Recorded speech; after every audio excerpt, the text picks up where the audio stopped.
됐어요. 중간에 뺏기지 않도록 하는 방식 처리 형태로 게시되는데 나올 확률이 좀 많아요. 다른 것들은 다 출제가 됐지만 이 분야가 아직까지 한 번도 안 나왔기 때문에 비율상으로 치면은 이런 계산 문제가 충분히 나올 수가 있으니까 방법 잘 구분하시면서 제일 식별은 이거세요. 데이터 잘 판단하셔야 돼요. 두 칸짜리냐 세 칸짜리냐 달라지는 거. 세 칸짜리면 순서가 달라질 수 있는 거니까 그 점 감안하시고 나머지 다 하고 빼기 하는 건 충분히 할 수 있으니까 이대로 표를 만들어서 집어넣는 걸로 인식하시면서 제일 포인트는 이 순서 정하는 거죠. 이 순서만 잘 정의해서 만드신다라면 계산처리는 충분히 가능할 수 있는 부분들이니까 잘 확인하도록 하고요. 다시 말하지만 계산 문제로 나올 확률이 좀 있는 문제 중에 하나예요. 왜냐하면 뒤에 설명드리는 것들 한 번씩 다 나왔는데 야만 아직까지 2008년, 10년, 12년 안 나왔었거든요. 그렇기 때문에 회전상으로 치면 중복되지 않는다 치면은 이 문제가 좀 나올 확률이 좀 있어요. 있으니까 이 계산 처리를 잘 식별하도록 하신다라면 요거는 비선점이었어요. 그러면 선점이란 단어가 나오면 아까 말한 것처럼 뺏기는 거예요. 뺏을 수 있는 처리 방식을 우리가 선점형 방식이란 단어가 설명이 된다라면 선점형 방식의 종류는 이렇게 네 가지 형태의 단어가 설명이 돼요. 첫 번째가 RR 그래서요 라운드 로빈이란 단어를 설명을 해요. 책에 보시면 78페이지의 첫 번째 라운드 로빈이라는 단어 적어놨습니다. 시분할 시스템을 위해서 고안됐고요. 여러 개의 프로세스가 시간 할당량이라는 작은 단위 시간이 정의되어 이 시간 할당량만큼만 CPU를 쓰게 하는 방법이에요. 이때 말하는 시간 할당량을 타임 퀀텀 또는 타임 슬라이스라는 단어가 설명이 되어지면서 정해진 시간만 쓰게 해주는 거예요. 근데 만약에 그 시간이 지나서 작업이 남았다. 그럼 맨 뒤로 튕겨나서 순서를 기다리는 이런 처리 방식을 우리가 라운드 로빈 기법이라는 단어 쓰는 거예요. 그럼 예를 들면 이런 식으로 이해하시면 돼요. ABC가 들어왔어요. 얘가 7초, 5초, 4초다. 타임 퀀텀 얼마 주겠다? 이거를 3초로 주는 거예요. 그러면 들어왔는데 제일 먼저 A를 처리하는데 몇 초만? 3초밖에 못하는 거예요. 그럼 3초 한 작업을 끝나고 나니까 얼마 남았다? 4초 남았잖아요. 남았으니까 어떡할래? 뒤로 돌아가서 다시 순서를 기다리는 거예요. 그 다음에 야 처리하고 나니까 2초 남았다. 또 다시 돌아가고 또 처리하고 이런 식으로 순서대로 처리는 처리하는데 뭐 되냐? 지정된 시간량만큼만 처리하고 시간이 남았으면 다시 맨 뒤로 돌아가서 기다리도록 하는 이런 처리 방식을 라운드 로빙이라 표현을 해서요. 얘를 다른 말로 뭐라 부르냐? FIFO의 선점이에요. FIFO 스케줄링 기법의 선점 방식이란 단어 설명이 되어진다는 형태로 이해를 하시면서 두 번째 제시하고 있어요. 처리 순서는 그대로 뭐처럼 하냐? FIFO처럼 해주는 거예요. 해주는데 뭐가 추가되냐? 선점이 들어간 형태. 이걸 우리가 라운드 로빙의 특징, FIFO의 선점 기법이란 단어를 설명을 하게 돼 있어요. 그래서 그런 내용으로 문제 설명이 되시는 거니까 두 번 문제 보시면서 FIFO의 비선점 방식인 FIFO를 스케줄 선점으로 변환했다는 점으로 인식을 하시면 돼요. 그래서 3번에 보시면 할당 시간에 경과할 때까지 작업을 완료하지 못하면 다음 대기 중인 프로세스에게 사용 권한이 넘어가고 현재 실행 중인 프로세스는 제일 뒤로 돌아와 순서를 기다린다는 점. 그리고 적절한 응답 시간을 보장해주는 대화식 사용자에게 효과적 방법으로 설명이 되어지는데 자 문제가 뭐냐 그러면요. 요게 이제 설명이 나와요. 선점 기법을 쓰는데 이거죠. 타임 퀀텀 시간 할당량을 주는데 너무 많이 주거나 너무 적게 주면 나온 거죠. 너무 많이 주면 어떻게 되겠어요? 이게 교환이 발생 안 해요. 교환이 발생 안 해버리니까 선점의 의미가 없어지는 거죠. 그래서 너무 많이 줘버리면 얘가 뭐로 바뀌냐면 비선점으로 바뀌어버려요. 선점의 효과가 전혀 없이 시간 할당량을 너무 많이 줘버리게 되면 이거는 문맥 교환이 없어지기 때문에 어떤 의미가 없어지는 거죠. 그래서 비선점이 돼버리는 거고 너무 시간을 적게 주면 허구한 날 교체가 발생해요. 허구한 날 교체가 발생하니까 교체 시간이 많이 올라가요. 이때 교체가 많이 발생한다는 뭐라 부르냐? 문맥 교환이란 단어를 써요. 이 문맥 교환이 빈번히 발생을 해서 전체적인 효율이 떨어지는 단점을 갖고 있는 게 단점. 그래서 시간 할당량이 너무 적게 해버리면 문맥 교환이 너무 많이 발생을 해서요. 뭐가 생긴다? 전체적인 효율이 떨어지는 반면 너무 크게 줘버리면 또 비선점이 돼버리니까. 그러면 적당껏 주란 얘기예요. 어떻게 주란 말은 없는데 너무 커도 문제고 작아도 문제가 된다는 점으로 인식을 하시면서 이런 명칭도 참고로 보시면 돼요. 만약 설명 문제가 나온다면 이런 말이 충분히 나올 수 있으니까 확인을 하시도록 하는데 그럼 여기서 말하고 있죠. 문맥 교환이 뭐냐? 이 문맥 교환이라는 단어는 이런 식으로 이해하시면 돼요. CPU가요. P1이라는 프로세스를 처리 중이에요. 그러면 CPU는 뭘 가지고 있겠어요? P1이라는 프로세스에 일정량의 정보를 갖고 있을 거예요. 이 정보를 일반적으로 뭐라 그러면 프로세스 컨트롤 블록그래서 P10이라는 용어 쓰는데, 뭐 학생으로 치면 생활 기록부 가지고 있는 거죠. 이걸 가지고 상담하고 있는 도중에 P1이 종료되고 P2로 교환이 돼요. 그러면 CPU는 어떻게 하셔야 되겠어요? P1의 정보를 지워버리고 누구로 바꾸겠어요? P2의 정보로 교체를 해줘야 돼요. 이 교체하는 거를 뭐라 부르냐? 문맥 교환이 발생한다는 점을 보세요. 근데 문맥 교환이라는 단어, 컨텍스트 스위칭이라는 단어가 설명이 되면서 CPU의 프로그램의 정보가 교환될 때 발생하는 걸 우리가 문맥 교환이라는 단어 쓰는데, 이 문맥 교환이 발생하면요, 뭐냐? 잠깐이지만 요거 교체할 동안 CPU가 놀아요. 일을 못하게 돼 있어요. 그럼 결론적으로 문맥 교환 횟수가 많다는 말은 뭐겠어요? 이 문맥 교환 수가 많아진다는 건 그만큼 노는 시간이 많아진다는 의미이기 때문에 뭐다? 효율이 떨어진다는 점으로 설명을 해주는 거예요. 그래서 방금 말한 것처럼 너무 작게 주면 문맥 교환이 많아지니까 오버헤드 커진다, 비효율적 형태가 발생한다는 점을 설명하는 걸로 이해하시면서 문맥 교환이라 그래요. CPU 작업이 교체될 때 발생되는 일련의 시간 형태를 우리가 문맥 교환이라는 단어로 설명한다는 점 확인하시면서 너무 많아지면 효율이 떨어집니다라는 점으로 인식하도록 합니다. 그래서 일반적인 라운드 로빈 방식 가지고 설명이 됩니다. P4의 선점 기법으로 제시되면서요, 타임 퀀텀이 클 때, 작을 때의 차이점을 가지고 설명이 나오기 때문에 이런 내용 정도 이해하도록 부탁을 드리고요. 그 다음부터는 그냥 이름만 기억하세요. 얘들은 거의 안 나올 확률이 많은데 혹시나 모르니까 이름 정도만 볼 건데, SJF의 선점 기법이 SRT라 그래요. 그래서 그 다음 페이지 적어놨어요. SRT, 작업이 끝나기까지 남아있는 실행시간 추정치가 가장 작은 프로세스를 먼저 실행하는 방식으로 설명이 되면서 선점, SRT의, SJF의 참 선점 스케줄링 기법이라 보시는 거예요. 그 말은 이렇게 이해하시면 돼요. A, B가 있어요.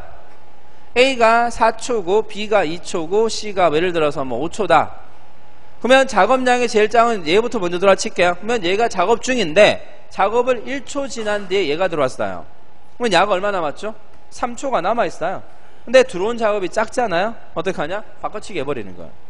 그럼 누구부터 잘한다? B부터 먼저 처리하고. 그래서 작업량이 가장 작은 것부터 먼저 처리하는 방식을 우리가 SJF의 선점인 SRT라는 용어로 설명이 되는데, 그냥 이름만 기억하세요.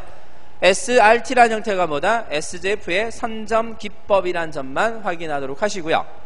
그리고 그 다음 페이지 넘어가시면 다단계 Q라는 단어와 다단계 피드백 Q라는 단어가 설명이 되는데, 요건 이름 정도만, 이런 게 전부 다 뭐다? 비선점, 선점 스케줄링의 종류로 설명이 된다.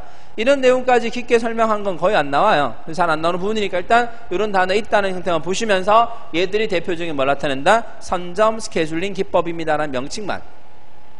그래서 단답 문제가 나올 확률은 적은데 만약에 설명이 된다면 선점과 비선점의 종류를 가지고 많이 설명이 될 수 있으니까 이름들에 대한 걸 잘 구분하고, 일단 포인트가 되는 건 누구냐 그러면 이 라운드 로빙을 가지고 마찬가지 계산하는 문제가 설명이 되게 돼 있어요. 그래서 책 앞에 보시게 되면 78페이지에 라운드 로빙의 계산법에 대한 형태가 설명이 나와 있으니까 그 계산법에 대한 거를 마찬가지 이와 같은 방법을 한번 설명을 드릴 테니까요, 이 표를 가지고 이해하도록 부탁을 드릴 겁니다.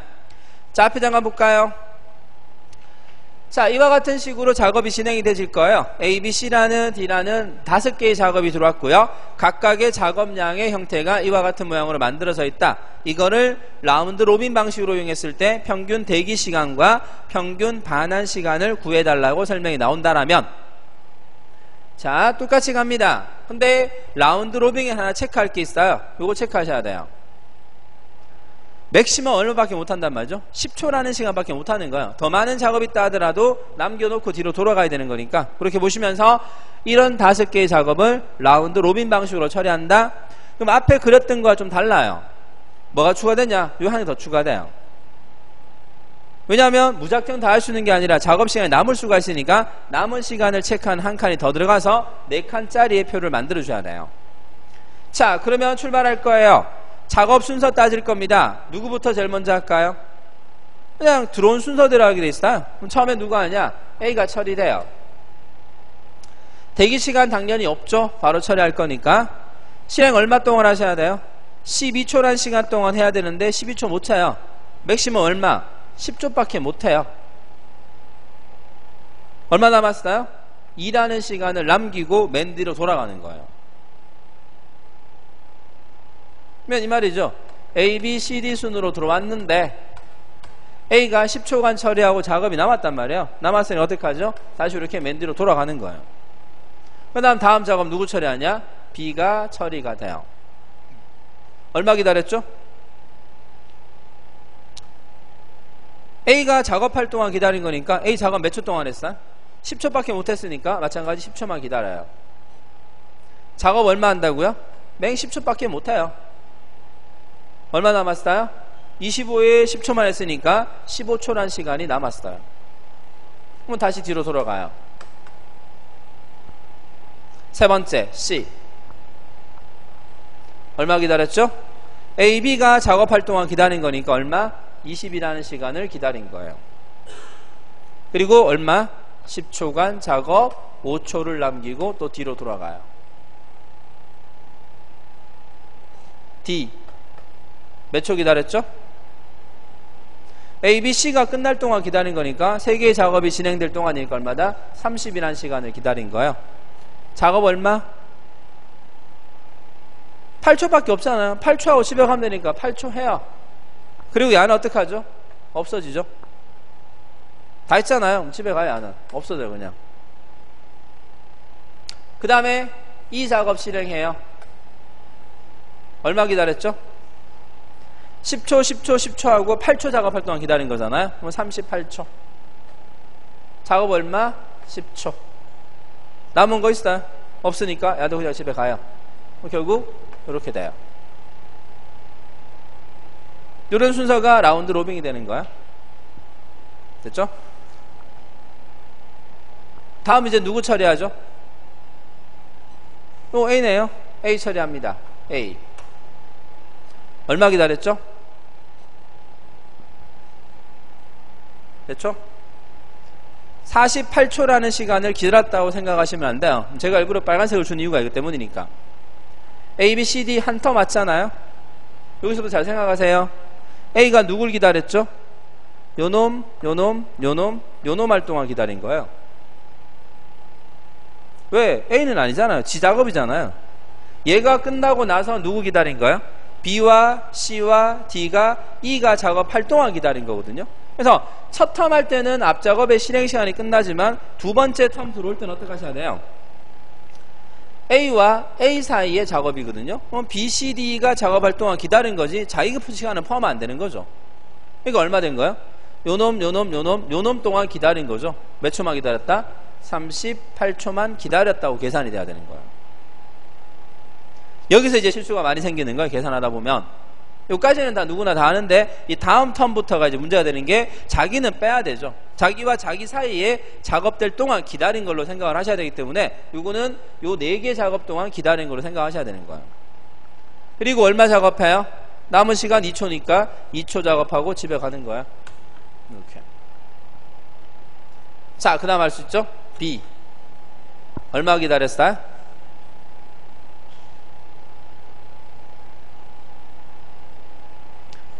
누구죠? C와 D와 E와 A가 작업할 동안 기다린 거예요. 그러면 10초, 8초, 10초, 20초 기다린 거잖아요. 얼마 기다렸다? 30이라는 시간을 기다리신 거예요.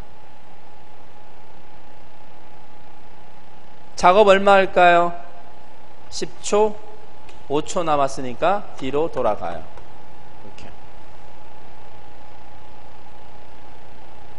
순서 되겠어요? 다음 누구 처리하죠? C.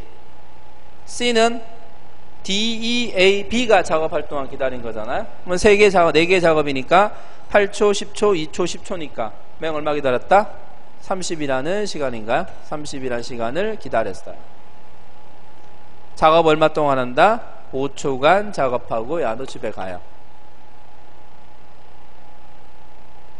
됐어요? 마무리 누구죠? 하나 남았나요? B가 나왔으니까 B가 처리돼요. B는 얼마 기다렸죠?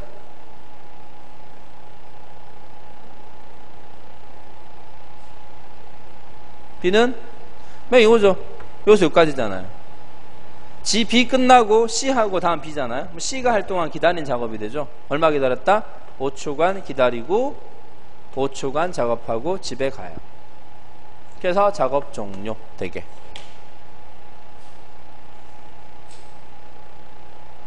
이해되겠어요?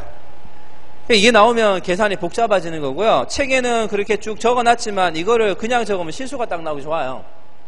그래서 일부러 이렇게 풀어 설명을 드리는 부분이니까 여러분도 마찬가지예요. 뭐 시간적으로 충분할 테니까 문제가 나오면 이 그림을 그려보세요. 그래서 순서대로 맞춰가면서 답을 찾는 게 오히려 더 정확한 방법이 된다는 거 보고요. 왜 색깔 구분했는지 아시겠죠? 첫 텀은 그냥 그대로 가시면 되는데 두 번째 텀부터는 얘하고 얘 사이가 기다린 시간이거든요. 지는 빼면 안 돼. 넣으면 안 되는 거죠. 빼고 계산한 말로 설명이 되시는 거니까 이런 방법으로 계산하시면 돼요. 그러면 평균 대기 시간 너무 큰데 일단 이거 다 돼 나누기 하면 되죠. 다 돼서 얼마예요? 나누기 작업이 5개니까 5. 반환 시간은 이거 전체 나누기 5 해주면 되는 거니까 이건 그 다음부터 뭐 계산하시면 되는 거니까 이렇게 작업이 진행되는 거를 라운드 방식의 처리 형태로 보는 거야. 답은 책에 나와 있을 거예요. 평균 대기 시간은 40.2초라고 돼 있고 반환 시간은 54.2라고 돼 있으니까 뭐 보면 되는 거니까. 그래서 이런 식으로서 계산 처리가 진행되는 걸로 보세요.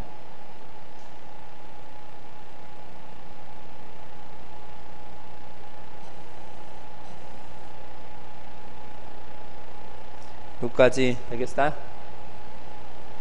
그래서 평균 대기 시간과 평균 반환 시간 구하는 방법은 이런 형태의 처리가 이루어지는 거니까 이 순서대로 만들어진다는 점으로 이해하도록 하고요. 지금 설명드린 방법대로 쭉 풀어나가시면 제일 정확할 거예요. 제일 정확할 테니까 이렇게 내용. 그래서 이것도 책마다 푸는 방법이 다 다르고요. 이 표현이 다 달라요. 생각이 다 다르기 때문에 그래서 여러 가지 정보 처리 소파 해본 결과 가장 뭐 깔끔하게 할 수 있는 게 방법이기 때문에 설명을 드린 거니까 이렇게 답을 채워가면서 만들 수 있도록 부탁드리고 요게 또 복잡해지면 어떻게 될까요? 요게 복잡해지면 요게 도착 시간이 달라지죠. 요게 추가되면 이 도착 시간 아까 했던 것처럼 뭐가 들어가는 거야? 이게 달라지는 거야. 이거 추가하면 어디죠? 여기가 시간이 달라지죠. 앞작업에 실행 시간 빼기 해주면 되는 그것만 처리하고 나머지 똑같이 만들어지는 거니까 이런 작업 일련의 처리를 우리가 라운드 로빈 방식의 처리 형태로 이해를 하시면 될 거예요. 그래서 아까 말했듯이 아직까지 이거는 나오지 않았어요. 2008년, 2010년, 12년 문제를 놓고 봤을 때 이 계산 문제가 언급이 안 된 부분이기 때문에 충분히 이거는 문제로 나올 수 있는 것 중에 하나이기 때문에 이론적보다는 아무래도 계산 문제가 나올 확률이 많기 때문에 P4나 SJF 그 다음에 라운드 로빙의 계산 처리 방식을 이해하도록 부탁드릴 거고요. 나머지 이론적 형태는 그닥 그런 게 별로 중요치 않거든요. 다른 데도 마찬가지니까. 그래서 일단 이런 기본 처리 형태를 확인을 좀 부탁을 드릴 겁니다. 그래서 2장의 프로세스 관리에서는 교착 상태가 일단 중요하시고요. 실제 출제가 됐던 분이었으니까 개념들 확인하시고 지금 했던 스케줄링의 시간 계산 문제에 대한 것들 주의해서 좀 봐주시도록 부탁을 드릴 겁니다. 자, 그 다음 넘어갑시다. 81페이지의 세 번째 기억장치 관리 부분 나오는데 자, 여기도 이제 계산 문제가 또 하나 설명이 돼요. 그래서 2장, 3장, 4장의 운영체제라는 과목의 세 가지의 계산의 순서대로 만들어지는 부분이고 이게 이제 돌아가면서 계속 문제가 나오고 있단 말이에요. 나오는 부분이기 때문에 안 나온 게 방금 설명드렸던 이 스케줄링 문제가 안 나왔기 때문에 아까 말한 것처럼 충분히 대비가 좀 필요한 파트가 되는 부분이고요. 일단 세 번째 말합니다. 기억장치 관리 전략이라는 부분에 대한 게 설명이 되어지는데 여기서 말하는 기억장치 관리 전략은 우리가 앞에 배웠던 가상기억장치 관리 전략의 의미로 이해를 하시면 돼요. 우리 가상기억장치가 뭐였죠? 가상기억장치 하면 이거였죠?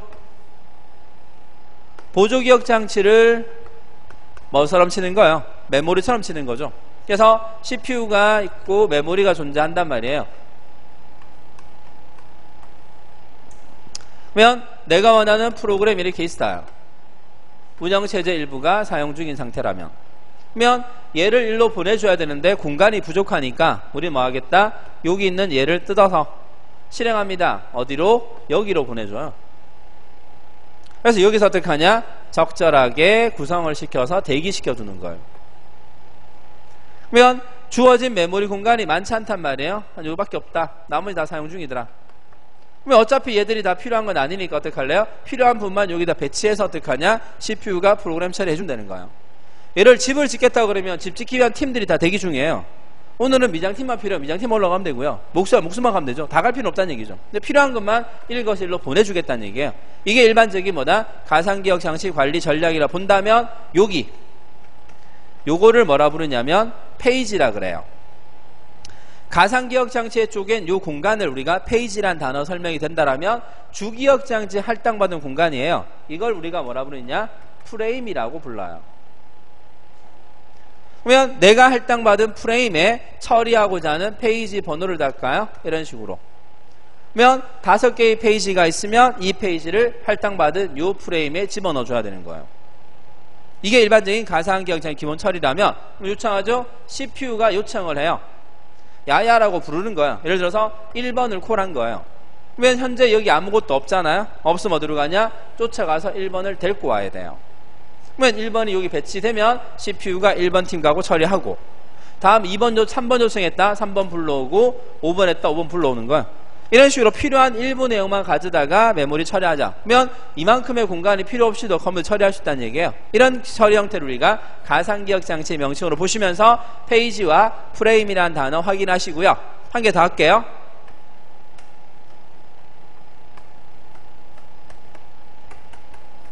페이지 부재라는 글자가 앞으로 나올 거예요. 이 계산 문제가 나올 때 페이지 폴트라는 단어를 설명하는데, 이 페이지 폴트라는 단어가 뭐냐?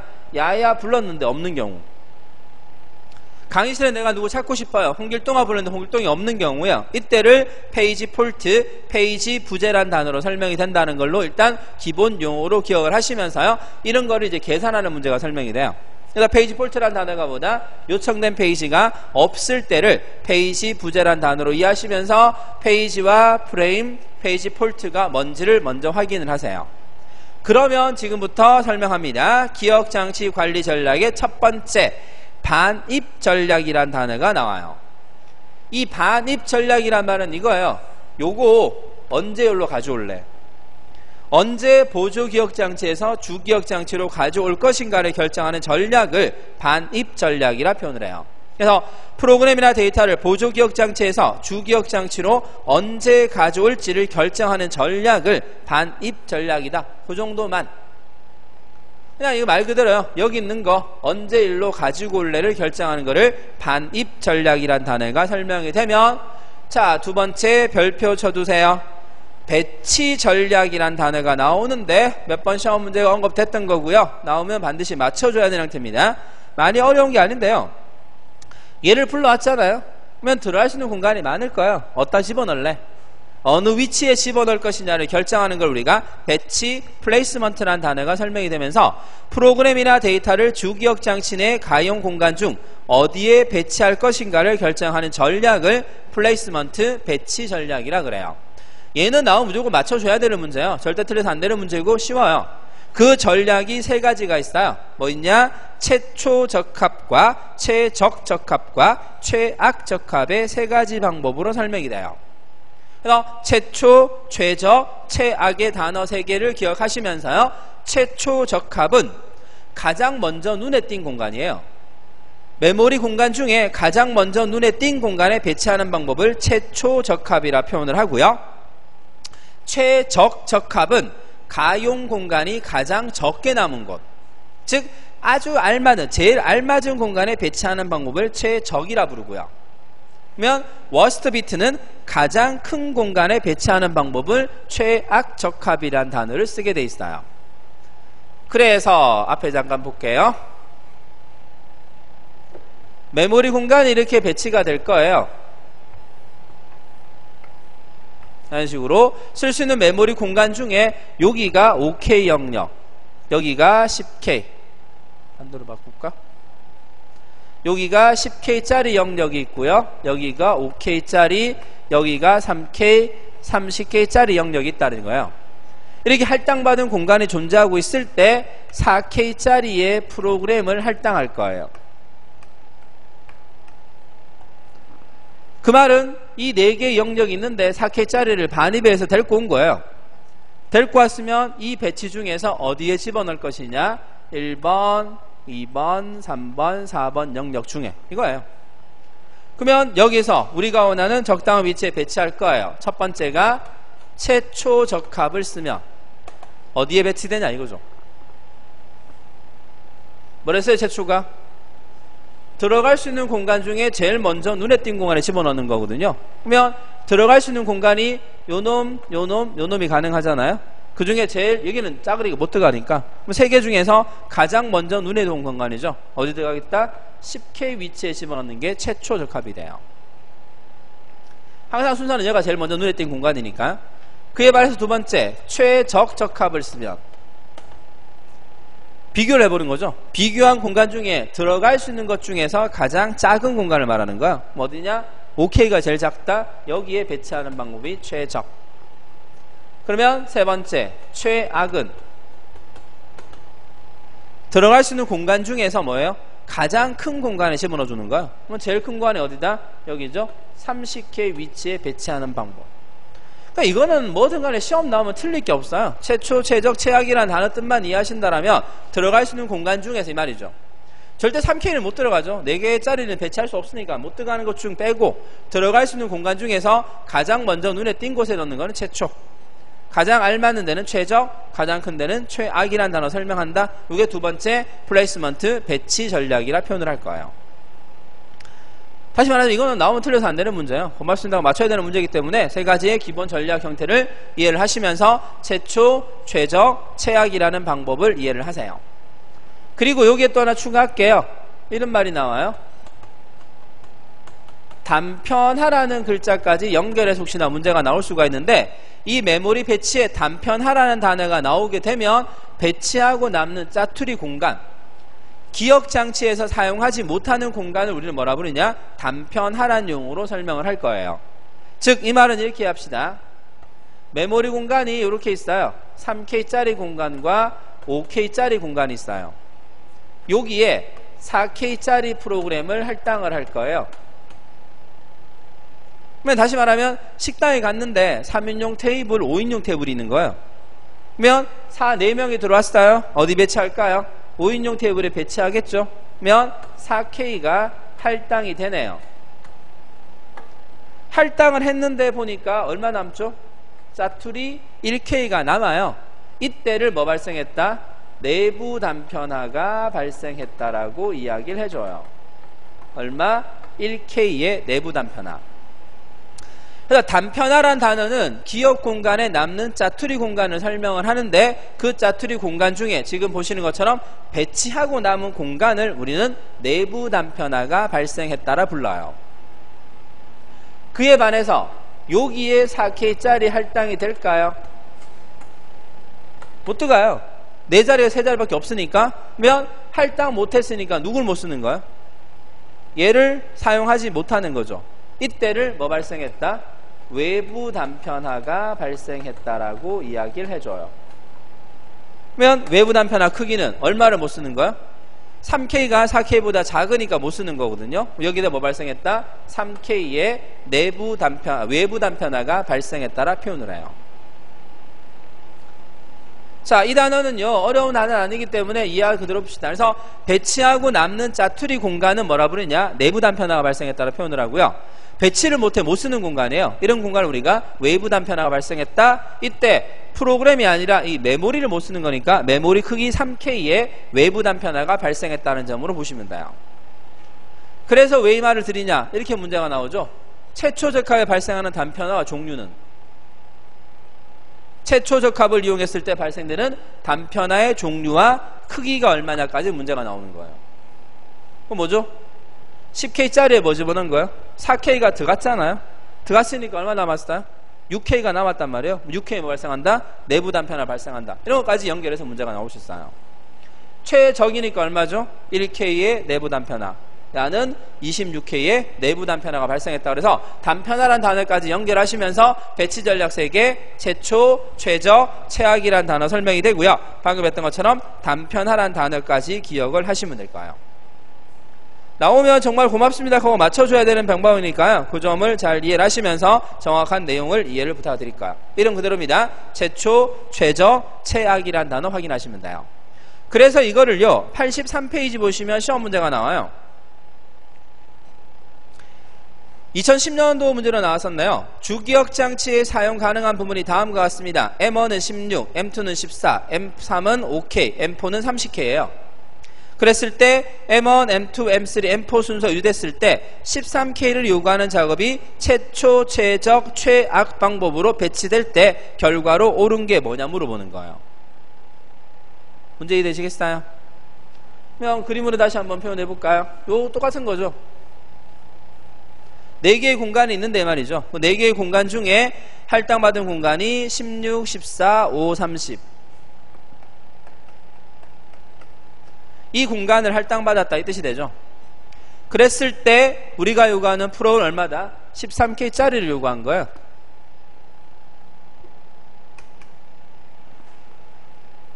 그러면 13K짜리를 최초 적합을 이용했을 때 어디 들어가고 최적일 때 어디냐, 최악일 때 어디냐 이 뜻이 되는 거예요. 최초 어디예요? 그냥 가장 먼저 눈에 띈 여기잖아요. 어디에다가 16K 집어넣을 거고요.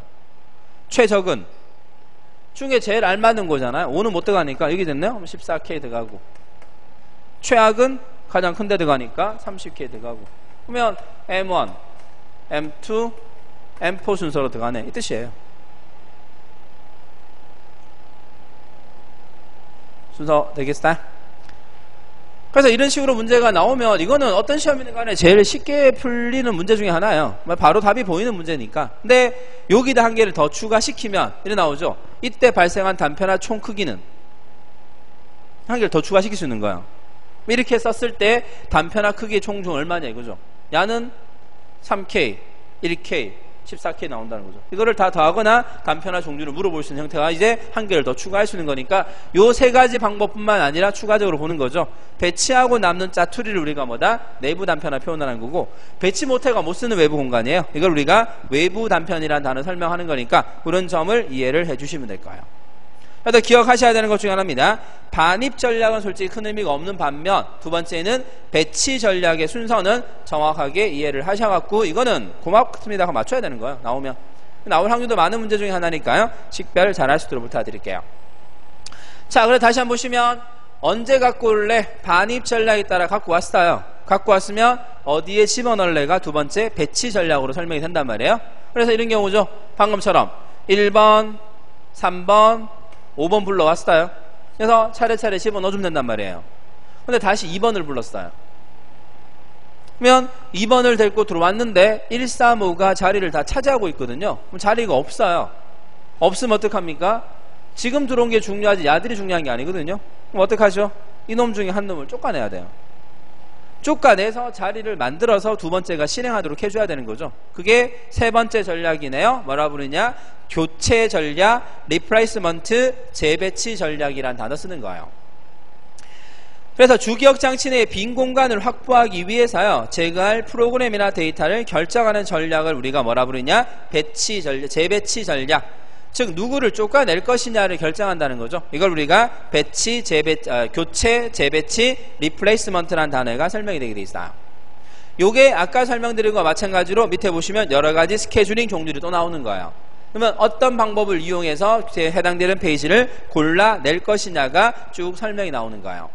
그 종류가 3번부터 적어놨어요. 3번 최적화, 옵티말이라는 단어 쓰고요. 두 번째, 네 번째죠. P4. 그 다음에 LRU, LFU, 그 다음에 NUR, PFF, 세컨드 찬스 형태로 설명이 되면서 여러가지 전략이 설명이 되는데, 시험 문제가 만약에 나온다 그러면 P4, LRU 가지고 시험 문제가 나올 거예요.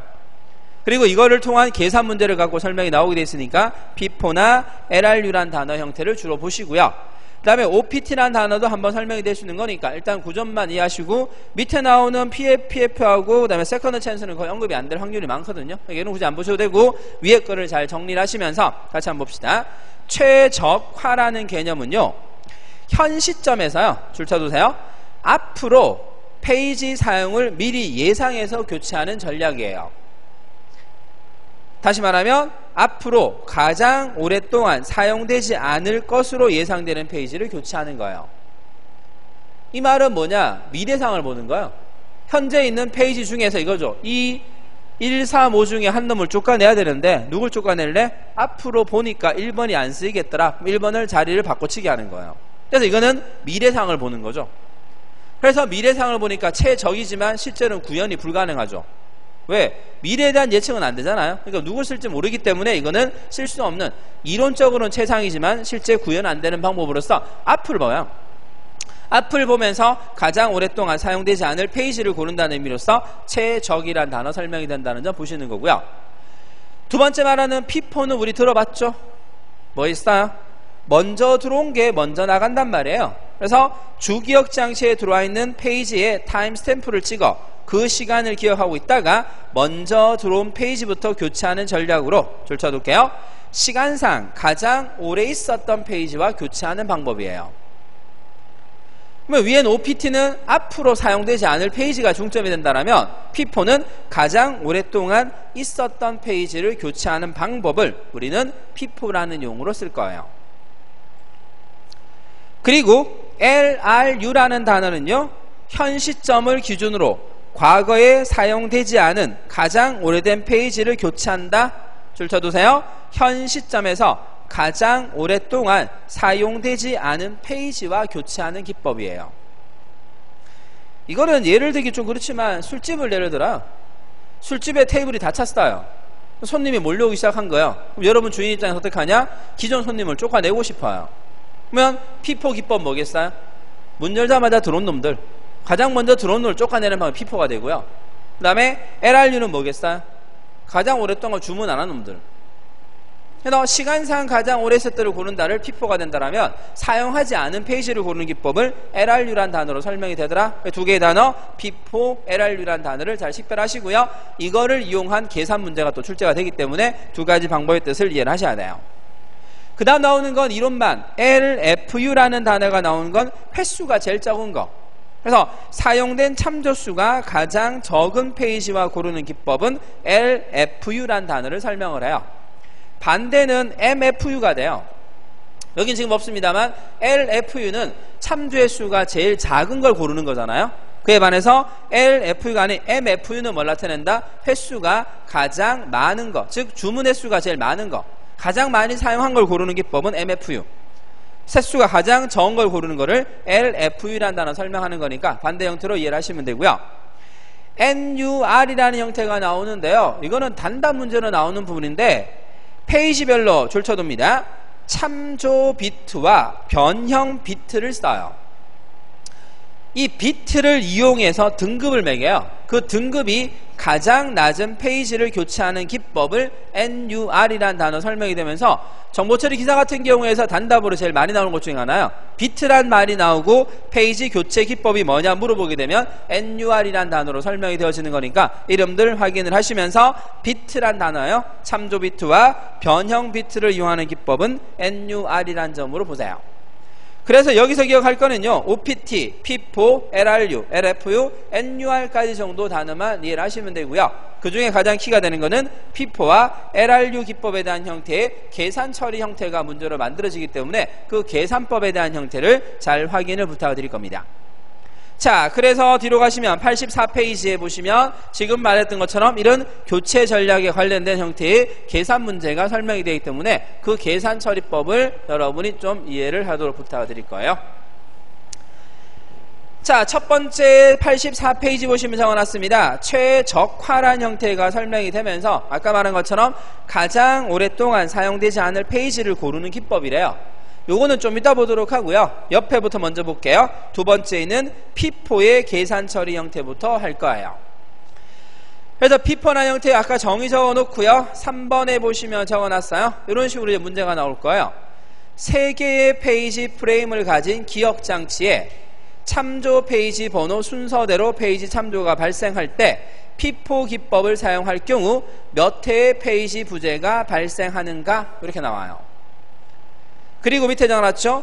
참조 페이지 번호가 1, 2, 3, 4, 1, 2, 5, 1이 쭉 나와요. 요게 이거예요. 여기 있는 것들 중에서 CPU가 요구한 순서예요. CPU가 요청된 번호 순서가 1, 2, 3, 4, 1, 2, 5, 1, 2, 3, 4, 5 순으로 부른 거예요. 그리고 밑에 적어놨죠. 페이지 프레임의 개수란 말은 아까 말한 것 똑같이 주기억 장치에서 할당받은 공간은 3칸밖에 없는 거예요. 작업은 5개인데 할당된 공간은 몇 개요? 3개밖에 없으니까 분명히 교체가 생기게 돼 있다는 거죠. 그 교체 형태의 순서를 체크를 하시고 그 다음 아까 말한 거죠. 페이지 폴트가 몇 번 발생했습니까를 물어보도록 하는 게 이 패턴의 시험 문제로 보시면 돼요. 자, 그래서 그거를 밑에 그림처럼 계산을 하는데 밑에 그거처럼 해도 되고요. 이거는 옆으로 한번 표현을 해볼 거거든요. 그래서 이렇게 표현을 한번 보도록 할 거예요.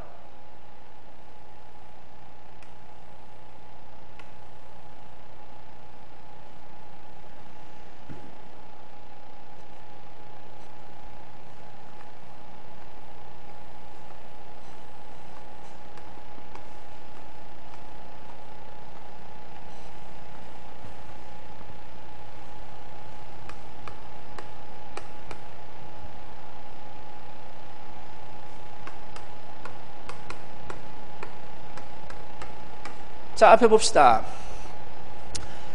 해석을 이렇게 하시면 돼요. 여기 있는 번호들 있죠. 이 번호가 CPU가 요구하는 페이지 번호예요. 그럼 CPU가 처음에 1번을 불렀단 말이고요. 그 다음에 요 세 칸 형태는 뭐 책이 똑같은 형태입니다만 그 할당받은 요거죠. 주기억 장치 공간을 말하는 거예요. 처음 출발할 때 이게 싹 비어있는 상태가 돼요. 그러면 해석을 하죠. CPU가 요청을 합니다. 뭐를? 1번이라고 콜한 거예요. 근데 현재 보시면 여기에 1번이 있냐 이거죠. 없어요. 없으니까 어떻게 하죠? 아까 말했던 페이지 폴트가 발생을 해서요. 쫓아가서 누굴 불러와요? 1번을 불러오는 거예요. 그래서 1번을 여기다 배치를 시켜서 CPU가 요구하는 작업을 처리하는 거예요. 그 다음에 1번이 끝나고 난 다음에 누구 불러요? 2번을 콜하는 거예요. 그러면 현재 메모리상엔 1번이 있지만 2번은 없단 말이에요. 없으니까 또 마찬가지로 뭐 생기죠? 폴트가 생겨서 2번을 요 자리에 집어넣어주면 돼요. 그리고 3번을 불렀어요. 없어요. 마찬가지 이렇게 불러와야 돼요. 그래서 빈자리 찰동하는 어떤 방법을 쓰는 똑같아요. 첫 번째, 두 번째, 세 번째 칸을 채울 동안은 무조건 페이지 폴트가 발생하게 되어 있으니까 이런 순서대로 진행이 된다는 얘기예요. 자, 그 다음부터 이제 말하는 거죠. 피포. 피포라는 방법으로 호출합니다. 누구 부르냐? 4번이라고 불렀어요. 근데 현재 메모리에는 1번, 2번, 3번만 들어와 있거든요. 4번이 없잖아요. 없으니까 뭐 생기는 거예요? 페이지 폴트가 발생을 해요. 그러면 이 세 개 중에 4번을 데리고 왔으니까 저 세 놈 중에 한 놈을 쫓아내야 되는 거예요. 이때 피포 방법은 요 개수가 제일 많은 놈. 누가 제일 많아요? 1이 제일 많이 나왔네요. 이게 제일 오래 있었다 이 말이거든요. 이 자리에 누굴 집어넣는 거예요? 4번을 집어넣고 나머지 그대로 유지해주는 방법. 요게 피포 방법 형태가 돼요. 다시 1번을 콜했어요. 1번 있어요? 아니죠. 방금 쫓아내니까 없거든요. 지금 없으니까 또 뭐 생기죠? 페이지 폴트가 생겨요. 이 중에 누가 제일 많이 있어요? 2번이 제일 많이 있죠. 2번이 제일 오래 썼다 이 말이니까 2번 자리에 누구 주는 거야? 1번 주고 나머지 그대로 유지해주는 방법. 다시 2번 불렀어요. 또 없어요. 폴트 발생. 이번엔 누구 팀 굳혀? 3번이죠. 3번이 제일 많으니까 이 자리에 3번 자리에 2번 주고 이렇게 배정해주는 방법. 그 다음 5번 불렀는데 또 없어요. 누구 팀 간해죠? 4가 3번, 2가 2번, 1이 2번, 2가 1번이니까 이 자리에 누구 주는 거야? 5, 1, 2 이렇게. 그 다음 1번 있어요. 폴트 발생 안 해요. 2번 있어요. 폴트 발생 안 해요. 3번 불렀어요. 3번 있나요? 여기 없잖아요. 폴트 발생. 누구 쫓아내요? 제일 많은 게 누구죠? 5가 3번이고 1이 5번, 2가 4번이잖아요. 제일 많은 놈 튕겨내는 거니까 이 자리에 누구 주는 거야? 3, 5, 2. 4번 또 없으니까 폴트 발생. 누구 팀 고쳐? 2번이 제일 많네요. 4번, 5번, 3번. 5번 있어요. 폴트 발생 안 하네요. 요걸 책에는 이제 반대로 방향으로 바꿔놓은 거니까요. 이런 식으로 일련의 처리가 진행이 되지는 거예요. 이걸 우리의 피포 방식으로 처리했을 때 형태로 설명이 되면서 문제가 요구하는 거죠. 폴트 몇 번?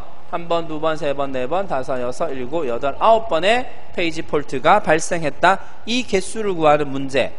또는 이거 물어봐요. 요 순서가 뭐냐? 작업 처리 다 했을 때 마지막에 들어가 있는 순서가 뭐냐라는 형태로 시험 문제가 언급이 될 수 있어요. 그래서 이거는 다 완성을 해봐야지만 확인할 수 있는 부분이기 때문에 지금처럼 페이지 대체 기법 문제가 나오게 되면 이런 모양의 표를 완성을 하시고요. 만들어 보셔야 돼요. 봐서 마지막 배치나 폴트수라는 형태가 만들어지는 거니까 이런 작업 형태가 피포란 방법을 이용하는 처리 형태로 이해하시면 될 거예요. 순서 되겠어요? 다시 볼게요. 피포는 간단해요. 뭐 보면 돼요? 채워나가는 형태에서 제일 많은 놈을 골라내면 돼요. 가장 많이 썼던 놈을 골라내는 방법을 우리가 피포라는 형태로 설명이 되어지는 거니까 피포 방법의 특징, 기억을 부탁을 드릴 겁니다.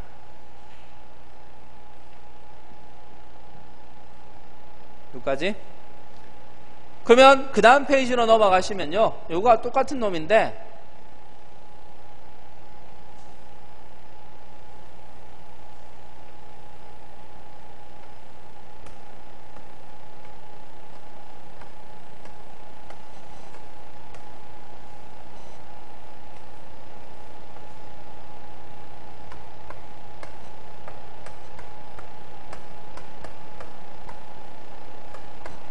요번에는 LRU라는 방법을 이용할 거고요. 요거는 P4라는 형태가 돼요. 자, 똑같이 가요. 이건 무조건 공통이에요. 바뀔 수가 없죠. 왜? 빈칸 채울 동안은 교체가 발생되는 거 아니기 때문에 무조건 동일하게 1, 2, 3, 1, 2, 3 채워지는 동일해요. 이거는 똑같이 이제 만들어지고요. 이제 그 다음부터가 약간 방법이 달라지는 거죠.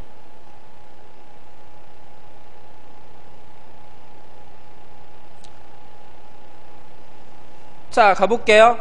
LRU가 아까 우리 뭐라 그랬죠? 사용한 지 오래된 페이지예요. 그래서 해석을 어떻게 하냐 그러면 P4는 이 개수가 제일 많은 거를 골라내면 되거든요.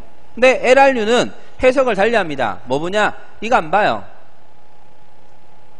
이거 안 보고요. 뭘 보냐 그러면 요 순서를 봐요. 4번이 없으니까 뭐 생겨요?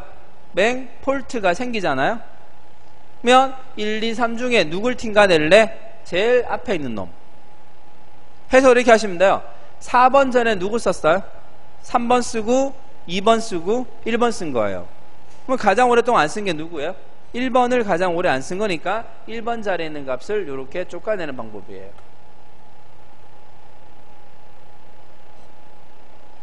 말 뜻 될까요?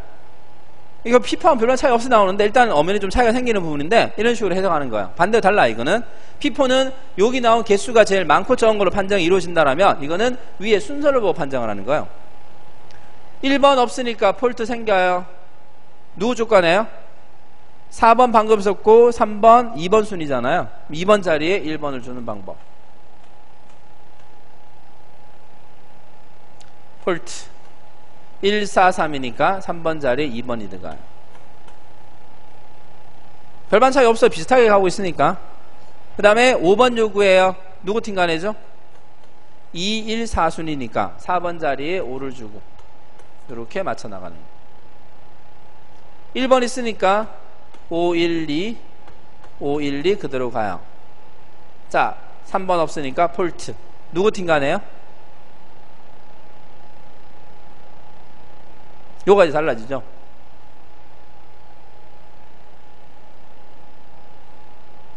요까지는 솔직히 위에 같이 별 차이 없는데 여기서 달라지는 거죠. 3번이 지금 없잖아요. 없으니까 3번에 없으니까 폴트 발생했어요. 누구? 방금 2번 썼죠? 방금 1번 썼죠? 제일 뒤에 누구 쓴 거야? 5번을 제로로 안 쓴 거죠. 5번 자리의 값을 어떻게 바꾼다? 이렇게 바꿔주는 방법. 그래서 방법이 달라요. P4는 누구 보라 그랬어요? 요 안에 있는 것 중에 개수가 제일 많은 걸 고르면 되는데 LRU는 위에 순서를 보시는 거예요. 4번 없으니까 또 폴트 발생해요.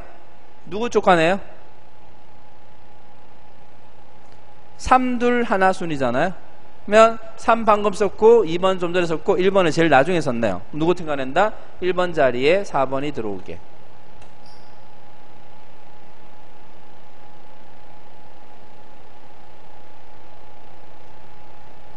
표현 되겠어요? 맞나요? 마지막 5번은 누구죠? 맹 없어요. 폴트 발생했어요. 누구예요? 3, 4, 2 순서 되니까 2번 자리에 5번 주는 이렇게.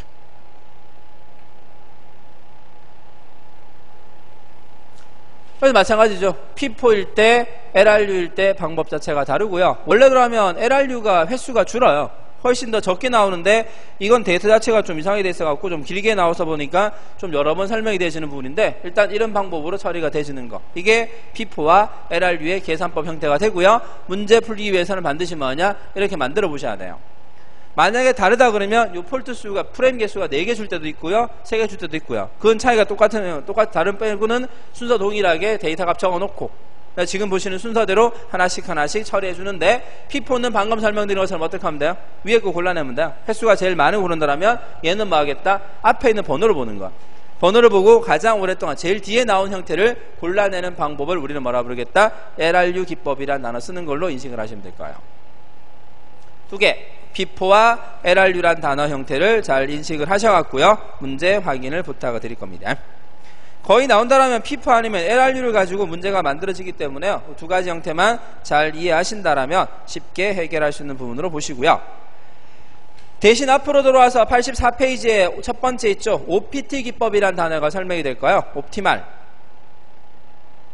얘는 아까 말한 그대로예요. 뭐냐면 최적이니까요. 뭐 자시고 필요 없고요. 이래 보면 돼요. 1, 2, 3, 4에 4번 폴트가 발생했잖아요. 그럼 누굴 쫓아낼래? 뒤에 쭉 봐요. 제일 안 쓴 게 누구예요? 3번을 제일 안 썼네요. 3번을 쫓아내는 거예요. 그러니까 이걸 보는 게 아니라 D를 보는 거죠. 앞으로 발생할 상황을 봐서 가장 안 쓸 놈을 골라내는 거야. 그럼 가장 안 쓰는 거를 골라내서 쫓아내는 방법. 이걸 우리가 뭐라 부르냐 그러면 LRU 기법으로 보는 거예요. OPT라는 단어 쓰는 거예요. 그래서 횟수를 따졌을 때 앞이 아닌 전부 다 앞이었잖아요. 근데 얘들은 이 D를 보는 거죠. 이 D를 봤을 때 가장 사용되지 않을 페이지를 고르는 방법을 우리는 OPT라는 단어로 설명하는데 계산 문제 거의 안 나왔어. 이거는 한적으로. 왜냐하면 이건 미래를 보는 거기 때문에 사용할 수 없는 구조가 되고 그냥 이론상으로 몇 번 나온다는 걸 설명하는 거니까 책에는 예제 그대로 인식하시면서 가장 앞으로 사용되지 않을 페이지를 골라내도록 하는 방법, 이걸 우리가 뭐라 부르겠다? OPT라는 용어 쓰겠다라는 점 이해를 하시면 될 거예요. 그래서 세 가지 형태, OPT, FIFO, LRU라는 단어가 설명이 되는데 OPT는 그냥 방법만 인식하신다라면 뭐 충분히 가능할 거라 보고요. 여러분이 하는 거는 FIFO와 LRU라는 두 개의 단어만 잘만 인식하신다라면 크게 뭐 계산 문제는 없을 거예요. 그리고 이 문제는 실제 출제가 됐던 계산 문제 중에 하나이기 때문에 이 상법을 잘 구분하시면서 세 가지예요. 그에 따지면 반입 전략에 의해서 불려올 거고요. 플레이스먼트, 배치 전략에 따라 집어넣을 거예요. 그 배치 전략이 최초, 최저, 최악이란 방법이 설명이 되고 거기 추가적인 단편화까지 용어를 확인하시면 되고요. 그리고 집어넣으려고 하니까 공간이 부족하더란 말이에요. 공간 부족을 해결하기 위해서 한 놈을 쫓아내야 되는 방법이 페이지 대체기법이라는 단어 설명이 된다면 그 대체기법의 종류로서 FIFO, LRU 기법이 일단 계산 문제적 포인트가 될 거고요. 추가적인 OPT. 그 다음에 아까 말했던 것 중에서 NUR이라는 단어가 뭐라고요? 비트를 써서 처리한다는 점만 이해하시면 돼요. 참조 비트와 갱신 비트의 등급을 매겨서 가장 등급이 낮은 페이지에게 처리하는 방법, 이걸 우리가 NUR이라는 기법 쓰는 거니까 그런 점으로만 인식을 하시면 될 거예요. 그래서 아마 나온다라면 이론보다는 이런 계산 문제 형태가 나올 확률이 많은 거기 때문에요. 이 계산 처리에 대한 거를 잘 식별할 수 있도록 부탁을 드리겠습니다. 자, 그 다음에 87페이지에 네 번째 파일 관리에 대한 부분이 설명이 되는데요. 이것도 이제 마지막에 계산 문제 설명이 되어지는 거예요. 그래서 계산 문제 형태 설명이 되면서 디스크와 관련된, 우리 아까 잠깐 나왔었죠. 디스크에 관련된 명칭 형태로 주어지면서 얘도 마찬가지 순서를 결정하는 방법이에요.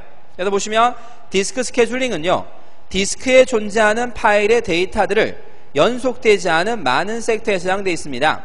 물리적으로 회전한 디스크에서 어떻게 하면 신속하게 많은 양의 데이터를 가져오냐를 운영체제는 고민하고 계약해야 되는데 이걸 우리가 뭐다? 디스크 스케줄링이라는 단어를 쓰는 거예요. 자, 이것도 마찬가지 뜻으로 이해합시다. 얘도 스케줄링 순서 구하는 문제인데 어떤 순서냐라고 하면은 예를 들게요. 이런 식으로 쭉 있어요. 사람들이 쭉 있어요. 제가 여기 있어요. 여러분이 저한테 질문할 거예요.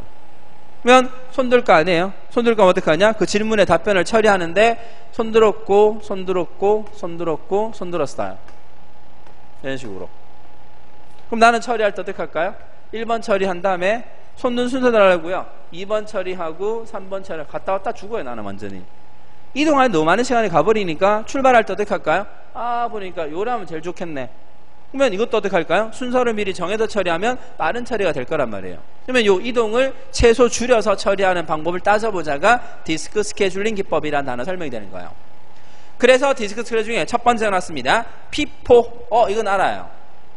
뭐죠? 가장 들어온 거 먼저 처리하는 기법이니까 가장 먼저 온 걸 가장 먼저 처리하는 기법이다. 이거 설명 그대로죠. 완전 죽어나죠. 왔다 갔다 하는 거니까. 요거 사항대로 처리하는 기법을 우리가 FIFO라는 단어 쓰면서 대기 큐에 가장 먼저 들어온 트랙에 해당되는 요청을 먼저 서비스하는 기법으로서 큐에 있는 트랙 순서에 디스크 헤드를 이동하고요. FIFO 기법을 이용할 경우 디스크 내 작업들이 수행되는 형태인데 총 이동 거리나 이런 순서 같은 걸 물어보는 시험 문제 설명이 되는 거예요. 그래서 가장 단순하게 생각하시면 돼요. 가장 단순한 작업이죠. 들어온 순서대로 데이터를 처리하는 방법. 얘를 우리가 뭐다? 피프란 형태로 설명이 되어지면서요. 대기 Q라는 글자가 나오잖아요. 이 Q가 뭐냐면 기다리는 장소라고 보시면 돼요. 그래서 기다리고 있어요. 누구를? 밑에 보시죠. 100번, 150번, 20번 쭉 순서대로 기다리고 있는 거예요. 그러면 이 작업들의 요구사항 순서대로 처리한다. 그냥 그대로 적어주면 돼요. 그래서 예를 들어서 현재 헤드가 어딨냐 그러면 50번에 있어요. 즉 나는 누굴 처리하고 있다? 지금 50번 학생을 처리하고 있는 거예요. 거기에서 지금 대기 큐에 누가 들어왔다? 100번부터 시작해서 200번에 손들고 있는 거예요. 그럼 난 누구 처리할래? 50번 처리하고 나면 그 다음 100번, 150 순서대로 차례차례로 처리하는 기법. 이걸 우리가 FC, FS라는 단어 설명이 되시는 거예요. 밑에 이동 순서 보이시죠? 50에서 어디로 가요? 100, 150, 20 순서 그대로 처리하는 방법. 이걸 우리가 FC, FS라는 단어 설명하는 거니까 이건 그렇게 많이 설명될 만한 건 아니야 이거죠. 그러니까 이동거리가 너무 많이 걸리는 거예요. 그래서 좀 더 개선을 합시다. 그래서 만들어진 게 두 번째예요. 뭐다? SSTF. 아까 잠깐 나왔어요. Shortest, Seek Time, First라는 단어를 써요. 혹시 기억날란가 몰라요? Seek Time. Seek, Search, Transfer 다 더했었잖아요. 뭐 찾아요? 해당 트랙을 찾는데 걸리는 시간이에요. 그러면 현재 위치에서 가장 짧은 거리의 요구사항부터 먼저 처리해주는 기법이에요. 그래서 shortest니까 가장 짧은 트랙의 요청을 먼저 처리한다. 그래서 현재 헤드 위치에서 가장 가까운 거리에 있는 처리하는 형태로 우리가 SSTF라는 단어를 쓰는 거예요. 그 말은 현재 내가 이렇게 쭉 기다리고 있다는 얘기예요. 얘를 처리 중인데 얘가 손들고 얘가 손들었다. 관계없다. 순서 관계없단 말이에요. 제일 가까운 것부터 먼저 처리해 주겠다는 얘기예요. 얘를 우리가 SSTF라는 단어 쓰는데 문제는요. 이 사람들이 계속 손들어요. 이 사람이 손들었어요. 일로 갈 수 있겠어요? 아니죠. 계속 여기서 왔다 갔다 하게 돼 있어요. 이동 거리상 가장 가까운 곳을 처리하는 형태가 되다 보니까 얘도 손들었지만 거리상 따지면 얘가 가까울 수밖에 없단 말이죠. 여기서만 계속 왔다 갔다 하는 거예요. 그래서 극단적 예를 들면 여러분 집에 아파트 엘리베이터를 SSTF로 움직이면 재수 없으면 위에 사람 못 내려와요. 왜냐하면 계속 왔다 갔다 할 수밖에 없면서 한쪽으로만 편중될 수밖에 없는 그런 단점을 갖고 있어요. 그래서 그 단체 보시면 헤드에서 멀리 떨어진 요청을 기아 상태가 발생할 수 있어요. 그래서 처리 못하는 문제가 발생할 수 있기 때문에 대화형 처리에는 부적합한 형태를 우리가 SSTF라는 단어로 설명하더라. 그래서 마찬가지 밑에 예 적어놨어요. SSTF 기법을 이용했을 때 순서를 따져달라. 현재 헤드에 50번 있어요. 그러면 대기 큐에 있는 작업들 중에서 순서를 찾는 거예요. 제일 가까운 게 누구냐는 거죠. 그러면 50과 가장 가까운 게 누구냐 그러면 60이 제일 가깝네요. 60을 먼저 처리하고 60 처리하고 60과 제일 가까운 게 70이고 70의 순서가 가까운 게 100, 120, 130, 140 순서대로 가는 거예요. 그러다 보니까 결론은 뭐예요? 200번 처리하고 더 이상 없으니까 30과 20을 처리하는 거지 만약 계속 요구가 들어와 버리면 어떡할까요? 30과 20을 처리를 못할 수 있다는 얘기죠. 이런 형태로 기아 상태가 발생할 수 있는 단점을 갖고 있는 게 SSTF다. 이름 기억합니다. Shortest, Seek Time, First라는 단어로 보시면서 이동거리가 가장 짧은 요청을 먼저 처리하는 기법을 우리가 SSTF라는 용어 쓸 거예요. 그래서 대화식 처리에는 부적절한 방법을 SSTF라는 단어로 설명이 된다라면 요 놈을 계산한 기법이에요. 이걸 우리가 뭐라 부르냐? 스캔 기법이라 불러요. 자, 이거는 이런 그림으로 표현할게요. 이런 식으로 디스크 요구사항이 주어진다라면 현재 내가 요 놈을 처리 중이에요. 야는 유독 방향을 따져요. 안쪽 방향으로 만약에 진행 중이라고 치면 얘가 손들었고 얘가 손들었고 손들었다고 쳐요. 그러면 뭘 보냐? 진행 방향에 가장 가까운 것부터. 그럼 누구부터 하냐? 옆에 있다 하더라도 처리하지 않고요. 얘부터 처리하고 얘부터 처리하고 그 다음 어디로 가냐? 끝까지 가요. 있던 없건 무조건 끝까지로 가는 거예요. 갔다가 더 이상 없으면 턴해서 요구사항을 들어주고 또다시 턴하고 이런 식으로. 그래서 스캔 적어놨습니다. 현재 진행 중인 방향으로 가장 짧은 탐색거리 있는 요청을 먼저 서비스하는 기법으로요. SSTF의 단점을 보완한 방법이라 보는 거예요. 그리고 헤드를 이동하는 방향 앞쪽에 IOC가 없을 경우만 후퇴 가능하다는 건데 끝까지 가는 거예요. 끝까지 갔다가 턴하고 턴하는 방법. 얘를 우리가 뭐라 부르냐? 스캔 기법이란 단어로 설명을 하게 돼 있어요. 뜻 이해되시겠죠? 그래서 이동 순서 적어놨어요. 현재 바깥쪽 방향으로 진행 중이라는 형태로 설명이 되고요. 헤드 위치가 50번이라는 단어가 설명이 된다라면 이 문제는 이제 바깥쪽을 0번으로 바깥쪽 해놨어요. 그러면 50에서 바깥쪽이니까 50보다 작은 30, 20, 그 다음에 0을 처리, 0 순서로 가는 거예요. 그리고 턴에서 그 다음 누구 처리하냐? 60부터 시작해서 200까지 순서로 처리하는 방법. 이걸 우리가 뭐라 부르냐? 스캔 기법이라 표현을 할 거예요. 그래서 유일하게 누굴 따져요? 진행 방향을 따져요. 현재 진행 중인 방향에 가장 가까운 요구부터 먼저 처리해주고 그리고 나서 더 이상 없으면 턴에서 처리하는 방식을 우리가 스캔 기법이라는 단어로 설명한다. 그림 흐름으로서 과정을 이해를 부탁을 드릴 거고요. 그에 반해서요. 그 밑에 나와 있어요. C스캔. 얘는 그림을 그리면 이렇게 돼요. 무조건 얘는 항상 안쪽으로 진행하게 돼 있어요. 그래서 처리했어요. 어디로 가냐? 이래 끝까지가 처리해요. 그리고는 턴하는 게 아니라 나갔다가 다시 들어와요. 다시 나갔다가 들어오고. 방향 자체가 달리 처리돼요. 왔다 갔다 처리하도록 하는 게 스캔이라면 항상 어디에서 바깥쪽에서 안쪽 방향으로 진행시켜주는 방법, 이걸 우리가 C스캔이란 단어로 설명하더란 점. 그래서 항상 바깥쪽에서 안쪽으로 움직이면서 가장 짧은 탐색거리를 찾는 방법을 우리가 C스캔이란 단어로 설명합니다. 그 점을 이해하시면서요. 그 다음 페이지 예제 보시면 돼요. 50에서 30, 20 처리했단 말이에요. 처리했지만 다시 턴에서 다시 바깥쪽으로 나가도록 하는 그런 방식이래요. 그래서 지금 책의 그림은 방향을 반대로 해놨어요.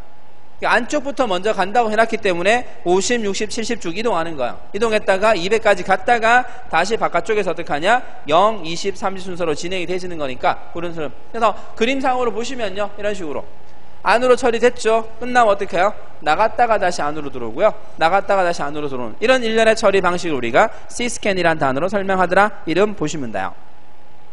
그래서 첫 번째 FCFS, 그 다음에 SSTF, 스캔, C스캔이라는 단어들이 디스크의 이동 거리를 산출해서 좀 더 빠른 서비스를 제공하도록 하는 방법을 설명하는 거니까 명칭들 잘 구분하도록 하시고요. 마지막 여섯 번째 룩이라는 단어를 적어놨어요. 이 룩이라는 단어가 의미하는 거는 이건데요. 일반적인 스캔 기법은 가요. 가다가 요구사항에서 끝났어요. 끝나도 어떻게 하냐? 끝까지 가는 건데 룩이라는 단어는 미리 본다는 의미이기 때문에 어떻게 하냐? 그래서 그냥 틀어버려요. 그냥 틀어버려요. 더 이상의 요구사항이 없으면 끝까지 안 간다는 얘기예요. 안 가고 그냥 바로 방향을 전하려 처리하는 기법을 우리가 룩이라는 단어를 쓰게 돼 있어요. 그래서 스캔 기법을 사용하되 진행 방향의 마지막 요청 서비스 그 방향 끝으로 이동하는 것이 아니라 바로 방향을 틀어버리기 때문에 쓸데없는 이동을 하지 않겠다는 거죠. 이걸 우리가 룩이란 단어로 설명이 되어지더라. 미리 본다라는 의미로 이해하시면서요. 스캔은 스캔인데 룩 스캔이라는 단어 설명이 되어지면서 끝까지 가지 않고 더 이상 요구사항이 없으면 턴에서 처리하는 방법을 우리가 룩이란 단어로 설명합니다라는 점 이해를 하시면 될 거예요. 그래서 여기까지가 뭐냐? 디스크 스케줄링 방법 형태가 설명이 되어지면서 단어에 대한 형태를 확인하시는데요. 자, 오늘 스케줄링 했던 거 전체로 한번 간단히 보게 되면요. 뭐뭐 있었을까요? 처음에 나왔던 게 프로세스 스케줄링 기법이에요. 그게 처음에 FIFO, 우선순위, SJF, HRM, 그 다음에 선점인 라운드 로빙, SRT, MFQ, MQ. 요건 전부 다 뭐였어요? 프로세스 스케줄링 기법이 나오고요. 그 다음 아까 봤던 것처럼 시간 계산 문제가 설명이 되어지면서 주로 나올 수 있는 건 누구다? FIFO나 SJF의 라운드 로빙의 계산 처리가 언급되는 거니까 이 점을 잘 확인하셔야 되고요. 그 다음에 좀 전에 봤던 뭐죠? 페이지 대체 기법. 뭐 있었어요? OPT, 메뉴도 FIFO 있죠. 그 다음이 LRU, 그 다음에 NUR. 이런 것들. 몇 개 더 있습니다. 이 정도 명칭만 구분하면 나면 되고요. 방금 말했던 게 디스크 스케줄링 기법 형태가 주어지면 FCFS, SSTF, 스캔, C스캔, 그 다음에 룩. 이게 이제 스케줄링 기법으로 설명이 되면서 다 계산 문제로 다 출제가 됐어요. 얘도 출제가 됐고 얘도 출제가 됐고. 그래서 아까 말한 것처럼 요 놈만 아직까지 계산 문제 언급이 안 된 부분이 있기 때문에 이거는 여러분이 좀 연습을 하셔갖고 이 세 가지의 스케줄링 문제가 설명이 됐을 때는 무조건 맞출 수 있도록 부탁드릴 거고요. 꼭 하나는 나올 거예요. 세 개 다 나오면 좋겠는데 세 개 다 나오진 않을 거고 세 개 중에 하나 이상은 꼭 나올 거고 여기 아까 추가하면 최초, 최적, 최악의 세 가지까지 추가해서 항상 하나 이상은 꼭 나오는 문제들이기 때문에 이런 계산 처리 형태는 자꾸 연습을 하셔서요. 문제 형태를 좀 파악 부탁을 드릴 겁니다. 자, 오늘은 일단 여기까지만 하고요. 그 다음 이어서 나오는 파일 구조와 나머지 내용에 대한 거는 다음 시간에 설명을 드리도록 할 테니까요. 오늘 했던 거 오늘 또 되게 많아요. 근데 저번 첫 시간에 했던 전자보다는 좀 이해하기 수월한 부분들이기 때문에 계산 설명드렸던 방법들을 잘 정리하셔갖고 한 번씩 더 복습 삼아 봐줄 수 있도록 부탁드리고요. 전자가 좀 어려운 편이지 그 뒤부터 말씀드렸죠. 수월하다 그랬거든요. 수월하고 바로 이제 계산 결과를 눈으로 볼 수 있는 분도 있으니까 편하게 생각할 수 있는 그런 부분이에요. 그래서 전자는 시간 나는 대로 틈틈이 좀 읽으면서 정리하시도록 좀 부탁드리겠습니다.